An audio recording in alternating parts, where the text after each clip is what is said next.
Hola, muy buenas. Os saluda José Vicente desde Cosas que pasan en el siglo XXI y hoy sin ambiente de calle. Bueno, podemos poner un efecto, pero no es el momento. Estamos dentro del estudio donde grabamos otras circunstancias y otros momentos, como son justo Interpodcast 2016. ¿Y a quién vamos a presentar? Hoy soy la voz de La Mirada Científica. Con el permiso de don Enrique, pues aquí les traigo un episodio de Interpodcast 2016. Estás a punto de escuchar tu podcast favorito conducido de forma diferente. Conocerás un podcast nuevo y este mismo podcast con otras voces. Esto es un intercambio. Esto es el Interpodcast 2016.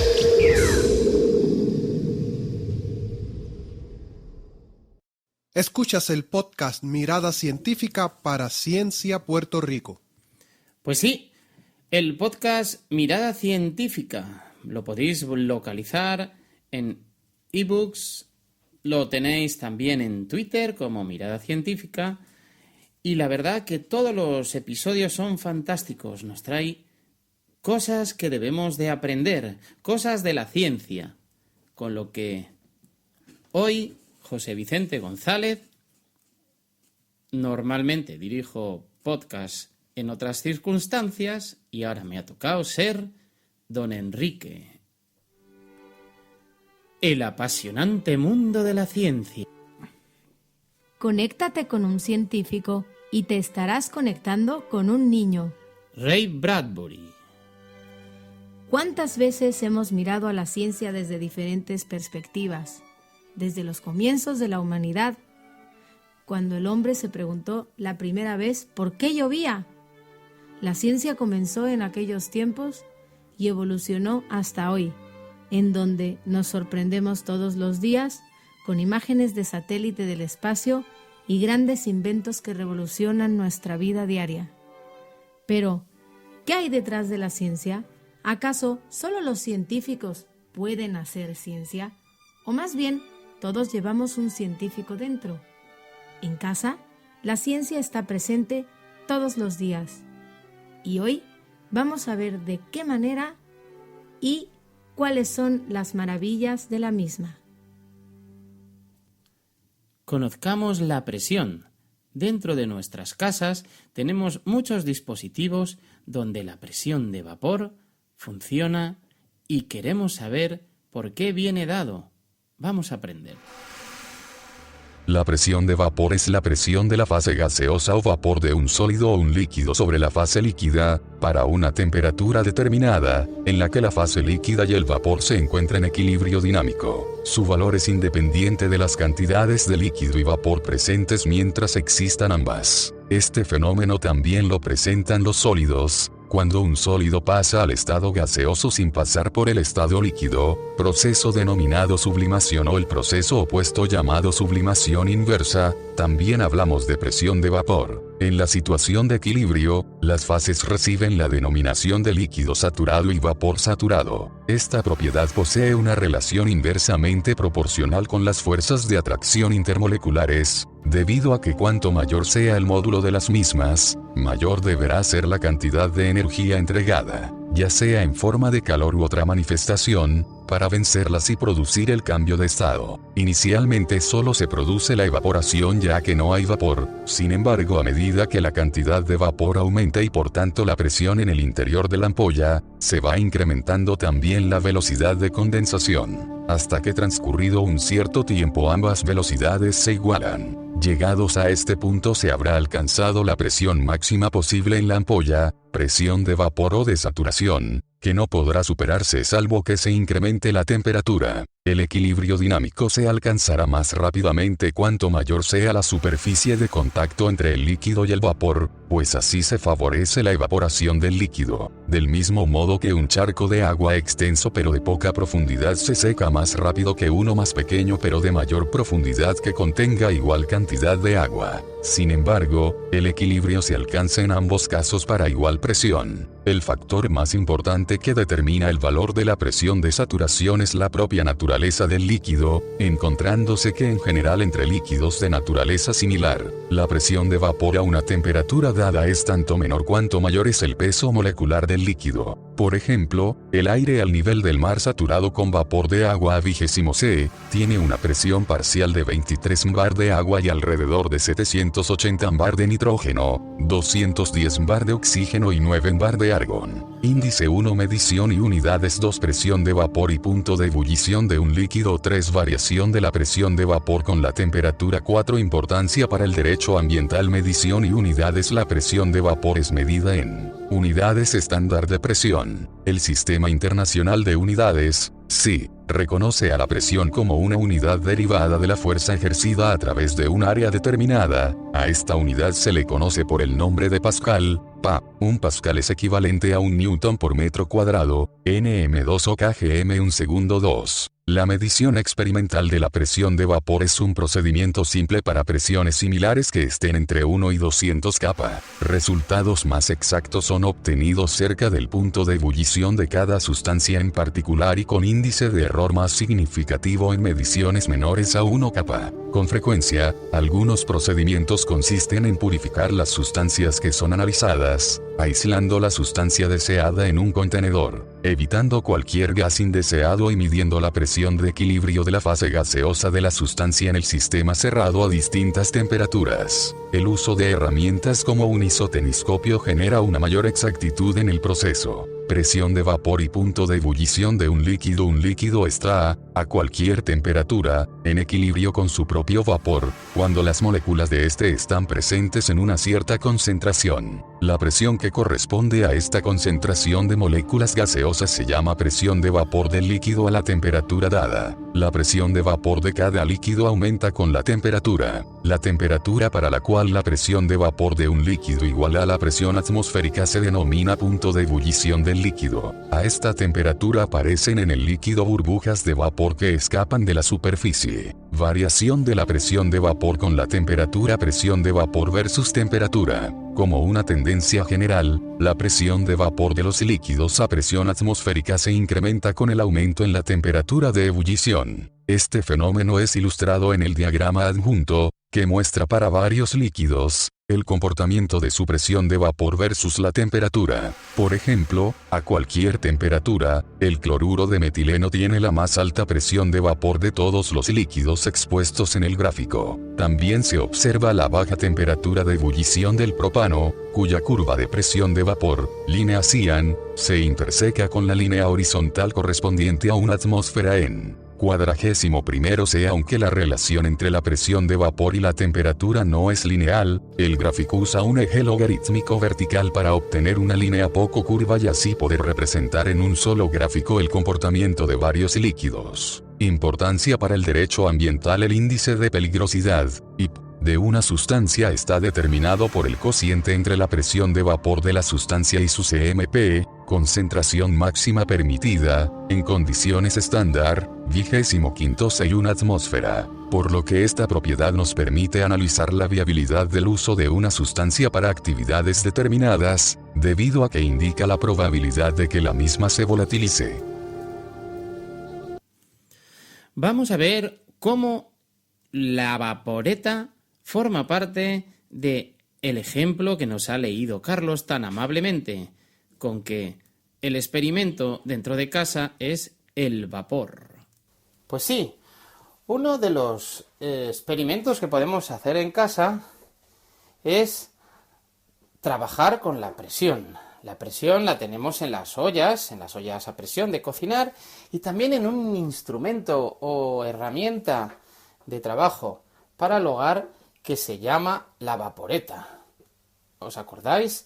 Fue inventada por un antiguo ingeniero de Ferrari, que se salió de la Ferrari porque ya tenía mucha pasta, y lo que ha hecho es, pues eso, esos motores de propulsión los invirtió con agua, se convirtió aquello en vapor y eso ejercía una presión. Le enchufó un tubo y genera un ruido como es el que vais a escuchar, la vaporeta. La vaporeta es extraordinaria para su uso y ejecutar una limpieza a fondo, llevando todos los ácaros al carajo en un momento. Y entonces, ¿qué pasa? La vaporeta quema. Nosotros, las personas ciegas que trabajamos, que tenemos las vaporetas en nuestra casa, lo que hacemos es poner los dedos delante del chorro de calor para saber la dirección por dónde va. Como no quema, ¿veis? No me quema, y entonces enfoco donde tengo que limpiar. Hemos de decir que la vaporeta siempre tiene que ir acompañada de la canción por excelencia de la limpieza, que es esta.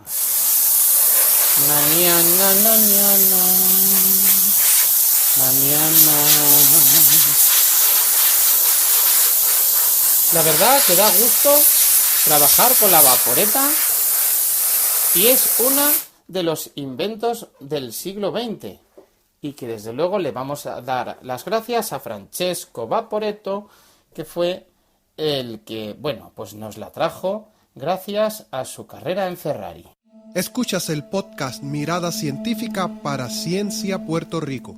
Pero eso sí, estamos dentro de cosas que pasan en el siglo XXI y además para Interpodcast 2016.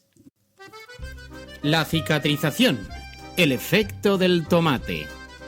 ¿Qué tiene que ver esta común hortaliza con el proceso de cicatrización? Y esto lo han descubierto muchas amas de casa en la cocina. El tomate, efectivamente, es uno de los mejores remedios para ayudarnos a aliviar y parar la sangre de una cortada muy reciente. ¿Por qué? Pues porque el tomate contiene mucho potasio, un coagulante natural presente en gran medida. Entonces, la sangre sale, el potasio entra en contacto con ella e inmediatamente comienza a coagular y acelera la primera fase de la cicatrización. Maravilloso, ¿no? Bien, doctora, ¿y qué tenemos que hacer para parar esa hemorragia? Simplemente después de cortarte, coge un cacho de cáscara de tomate y envuelve tu dedo en ella con la parte de adentro hacia la herida. Aprendamos todo acerca de la cicatrización. Carlos nos va a leer, con esa amabilidad que él tiene, todo lo que tenemos que aprender. La cicatrización es un proceso biológico mediante el cual los tejidos vivos reparan sus heridas, dejando para el caso de las heridas cutáneas una cicatriz que puede ser estética o inestética. 1. Cuando una persona sufre una herida, en el proceso de reparación se llevan a cabo una serie de complejas reacciones bioquímicas que suceden para reparar el daño. Estos fenómenos ocurren con cierto solapamiento temporal y pueden ser divididos para su estudio en las siguientes fases: inflamatoria, proliferativa, y de remodelación. Algunos autores consideran que la cicatrización ocurre en 4 o más etapas. Si se subdividen las fases inflamatoria o de proliferación en pasos intermedios, las fases son: 1. Fases de la cicatrización. 2. Fase inflamatoria. 2.1 Cascada de coagulación. 2.2 Plaquetas. 2.3 Vasoconstricción y vasodilatación. 2.4 Leucocitos polimorfonucleares. 2.5 Macrófagos. 3. Fase proliferativa. 3.1 Angiogénesis. 3.2 Fibroplasia y formación de tejido granular. 3.2.1 Disposición de colágeno. 3.3 Epitelialización. 3.4 Contracción. 4 Fase de maduración y remodelación.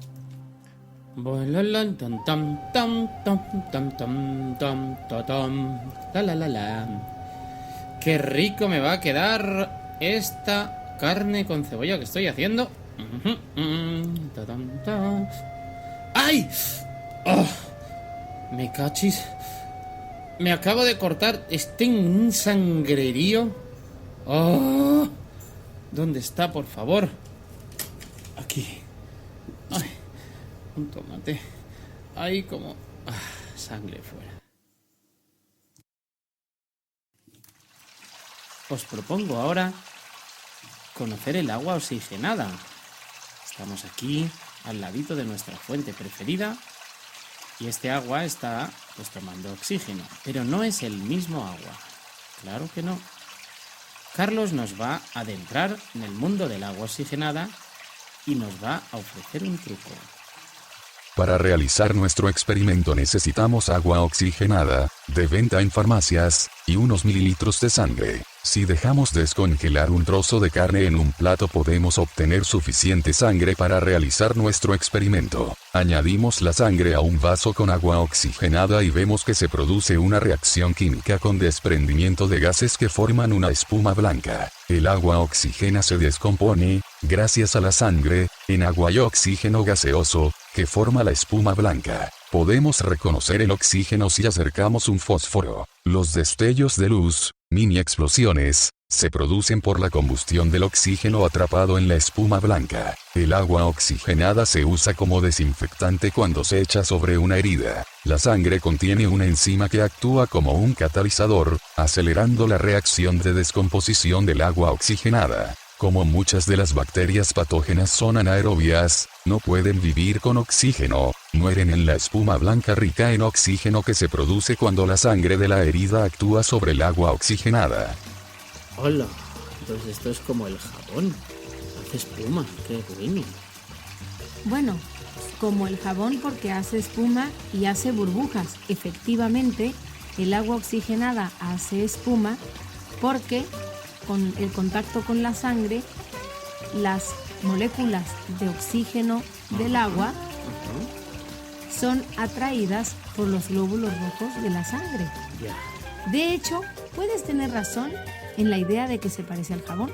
Entonces, por ejemplo... Fíjate, si te has manchado de sangre por alguna razón, te has hecho un corte y te has manchado la ropa, es muy fácil limpiarla. Y este es el experimento que queremos compartir. Simplemente, sobre la mancha de la sangre, coloca un chorrito de agua oxigenada. Verás, como en el experimento de hace rato, que se comenzará a hacer una espuma y la sangre automáticamente comienza a desvanecerse. Los glóbulos rojos son movidos por el oxígeno. Y entonces la sangre sale de los tejidos porque reacciona al contacto con esa cantidad tan alta de oxígeno. Así que, efectivamente, el agua oxigenada puede ser un buen jabón para las manchas de sangre. ¡Hala! Buen truco para las... Bueno, hasta aquí... Cosas que pasan... No. Hasta aquí... Como yo veo la ciencia. Vamos, sin ver. Que esta también es otra. Tiene chiste.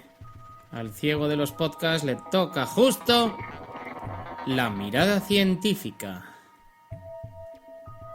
Gracias. Y seguimos por el podcasting con Interpodcast 2016.